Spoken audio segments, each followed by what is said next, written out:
Okay, now I will take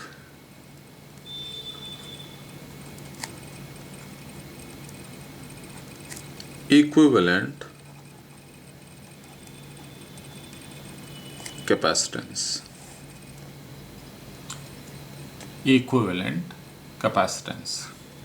Equivalent capacitance means we have capacitors. You see, capacitors are of many types.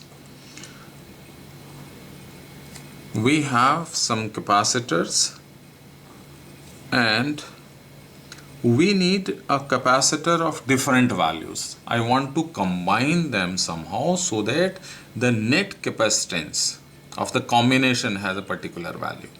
So the most simplest one combinations are I connect them either in series or in parallel.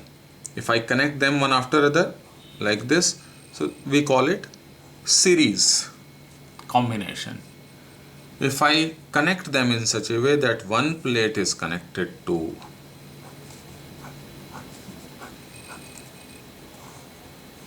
like this,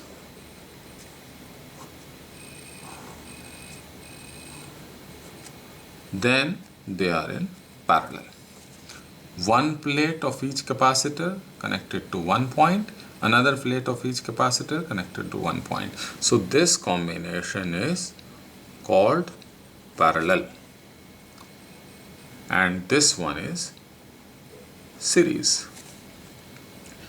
Now see what happens if I connect this combination to a battery.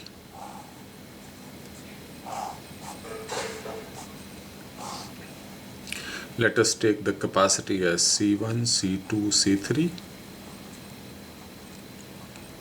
and V, let it be the EMF of this battery. Now what will happen? This is connected to positive, so this plate will get plus charge and this will get minus charge. Now how will the other plates get charged?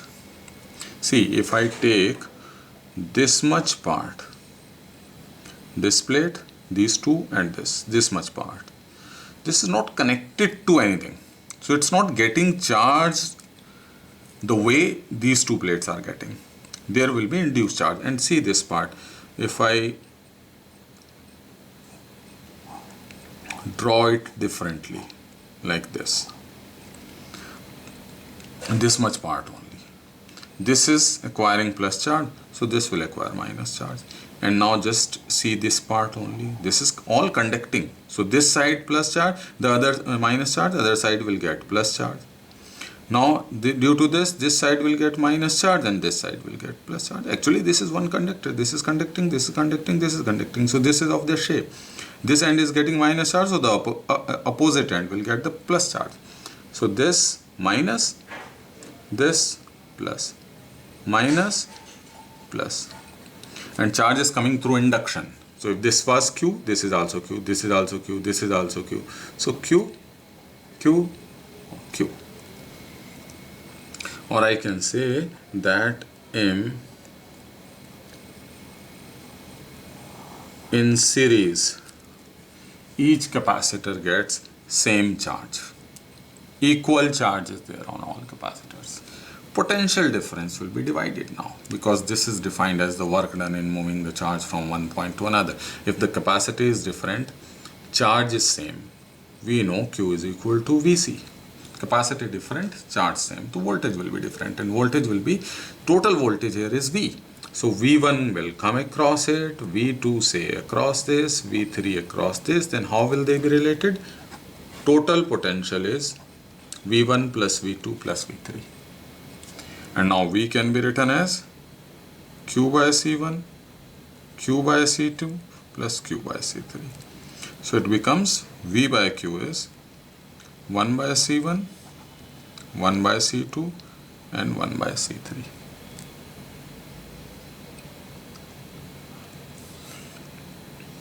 And what is this? 1 by C.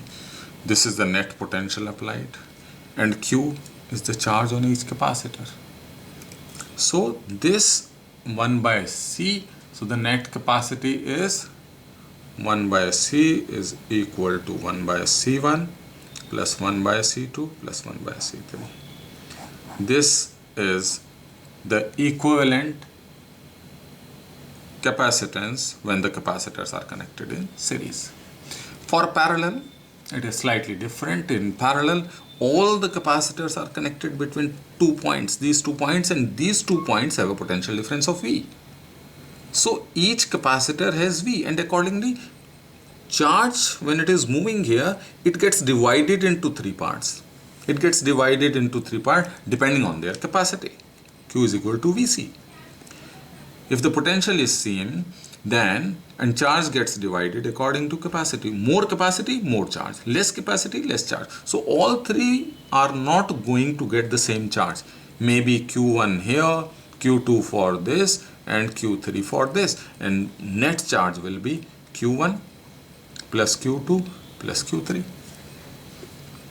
I can write it as Vc1, Vc2, Vc3. V is same for all. So Q by V is C1 plus C2 plus C3, and Q by 3 is actually the net capacity. Q is the total charge, sum of all 3, and V is the total potential applied. So actually this is the net capacity is the sum of capacitances of all capacitors. If you can recall the expression for equivalent resistances, then it is just opposite of that. In equivalent resistance, for series we get sum of resistances. In parallel we get the sum of the reciprocals. Here we are in series, we are getting the sum of reciprocals gives 1 by net capacity. Sum of all capacitances gives us the net capacitance.